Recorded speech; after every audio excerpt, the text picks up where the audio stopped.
Footpath বিজনেসে আজকে আমার চতুর্থ দিন। তৃতীয় দিন আমি 5টা ওটিজি ফ্যান সেল করছি, কিন্তু কোনো তেল সেল করতে পারিনি।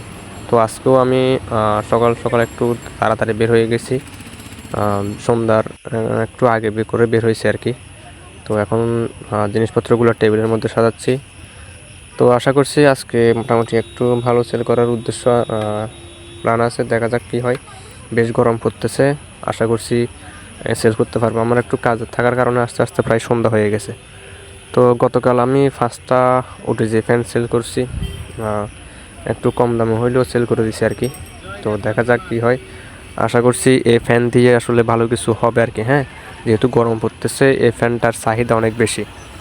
তো যদি এই ফ্যানটা ভালো চলে, আমি বেশি আনি নাই, 50টা ফ্যান নিয়ে আসছি।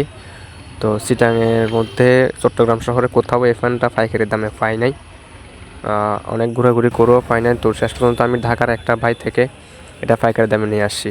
তো এখন দোকানে ফ্যানগুলো রাখছি এবং পাশাপাশি আমার তেলটাও আছে। দেখা যাক আজকে কী হয়। তো কাস্টমার দেখতেছে, অনেকে দরদার করতেছে। অলরেডি 2-3টা সেল করছি আর কি। হ্যাঁ, দেখা যাক শেষ পর্যন্ত কয়টা সেল করতে পারি।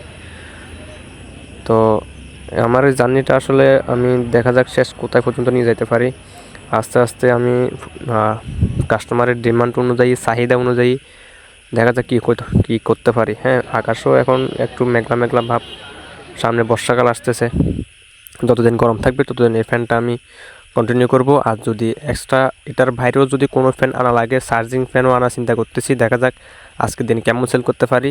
পরবর্তীতে যদি আবার এই ফ্যানগুলো আনাই, তখন আমি কিছু চার্জিং ফ্যান আনার ট্রাই করব আর কি।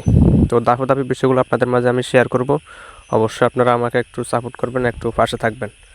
তো আপনারা যদি পাশে থাকেন তাহলে আমি একটু অনুপ্রেরণা পাবো। আর আপনাদের যদি কোনো পরামর্শ থাকে আমার জন্য, সবাই একটু পরামর্শ দিয়ে সহায়তা করবেন। যেহেতু ফুটপাতে নতুন আসছি, অনলাইনে আসলে অনেক টাকা এবং ডলার নষ্ট করছি অ্যাড চালিয়ে ভুলভাবে। তো সেই জায়গা থেকে এখন ফুটপাত থেকে মানুষের ডিরেক্ট কথা শুনতেছি আর কি।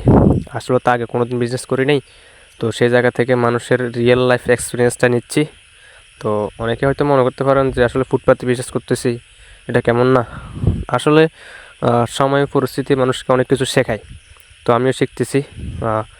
আমি একজন স্টুডেন্ট, হয়তো অনেকে জানেন অনেকে জানেন না। আমি ডিগ্রি 2য় বর্ষে পড়াশোনা করি, পাশাপাশি আমি অনলাইন বিজনেসে অনেক টাকা কিছু টাকা লস করে এখন আমি ফুটপাতে দাঁড়াইছি। তো দেখা যাক শেষ পর্যন্ত কতটুকু করতে পারি। সবাই আমার জন্য একটু দোয়া করবেন যেন আমি এগিয়ে যেতে পারি। ধন্যবাদ সবাইকে।